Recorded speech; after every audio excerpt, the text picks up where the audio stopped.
Hello everyone and welcome to another Maths tutorial video. Now I'll be discussing Form 5 Additional Mathematics Chapter 5 Probability Distributions Long Question Example 5. Okay, before that, please like this video to show your support and subscribe to the channel for more upcoming mathematics tutorial videos in the future. Okay, let me read the question now.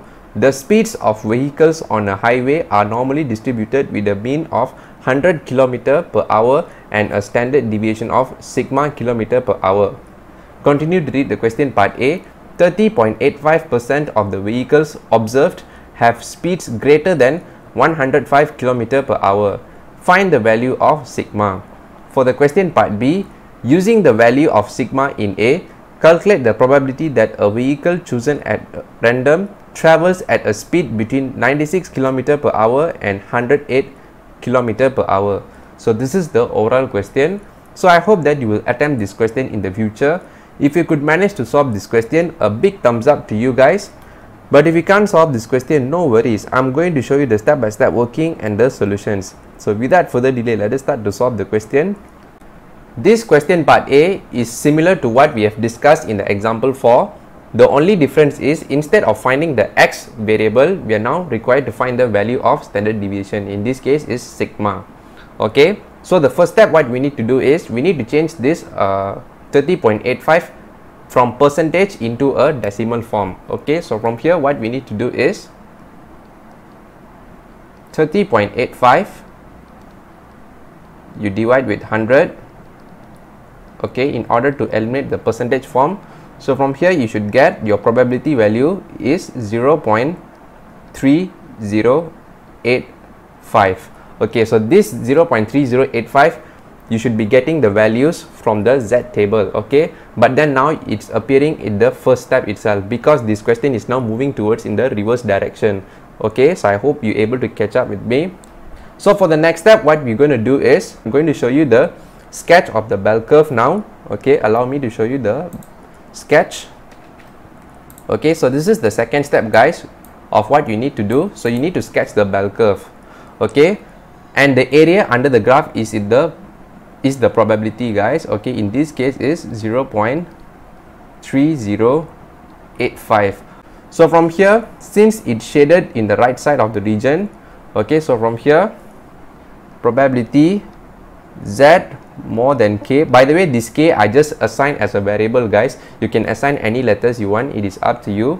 Okay, so from here probability Z more than K equals to 0.3085.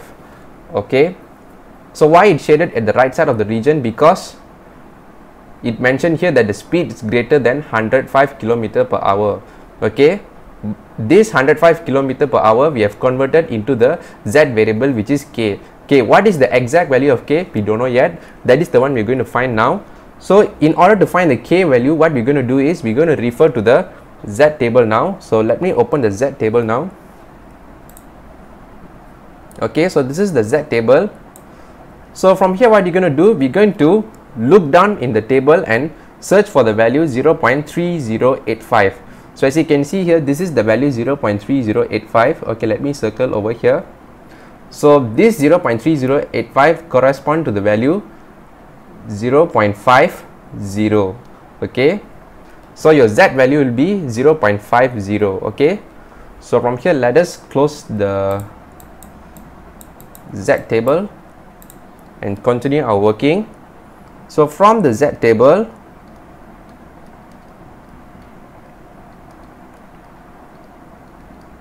okay, you get your K value is actually equals to 0.5.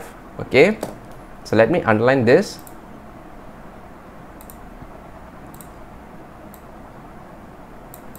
Okay, so once you get the Z value, now we require to find the value of sigma. In this case is the standard deviation. So how to find the standard deviation? Okay, back to this formula where we need to use this Z equals to x minus mu divide with sigma. Okay, let me underline the fraction and box the formula.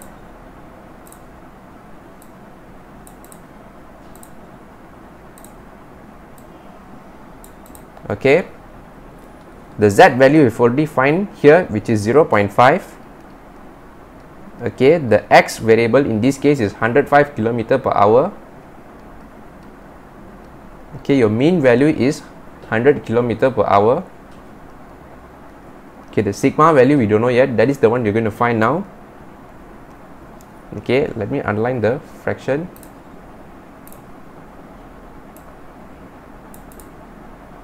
So let us continue our working. So this sigma, you times it 0.5, so from here you get 0.5 sigma. So 105 you minus with 100, so from here you should get is 5.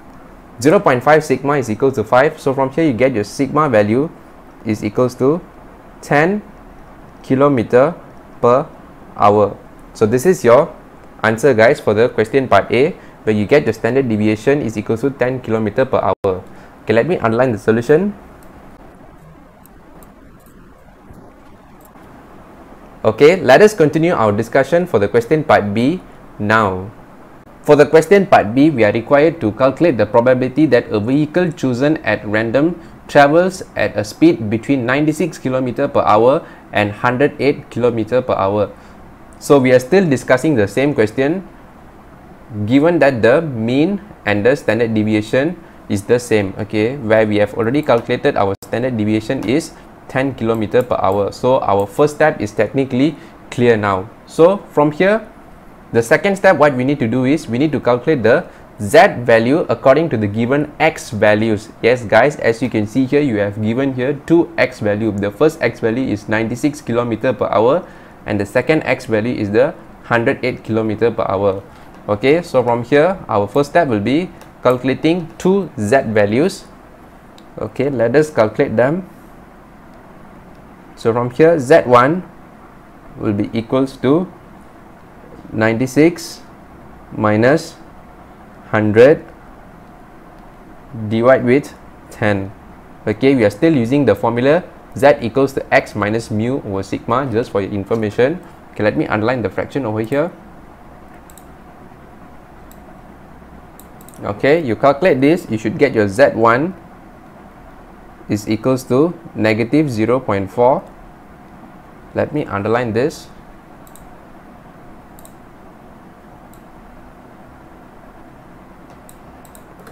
Okay, so from here let us calculate the z2 now.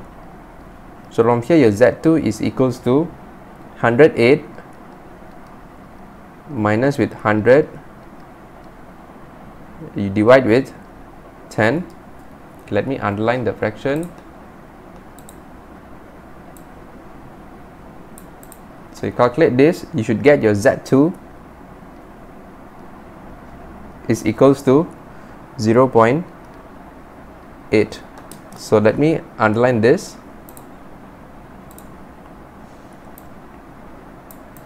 Okay, so once you have calculated the z value, so for the next step, what we're going to do is we're going to sketch the bell curve. Okay guys, by the way, I've already completed the sketch for you. So let me show you the complete sketch of the bell curve for the question part B. Okay, so please wait. Okay, so let me pull this up.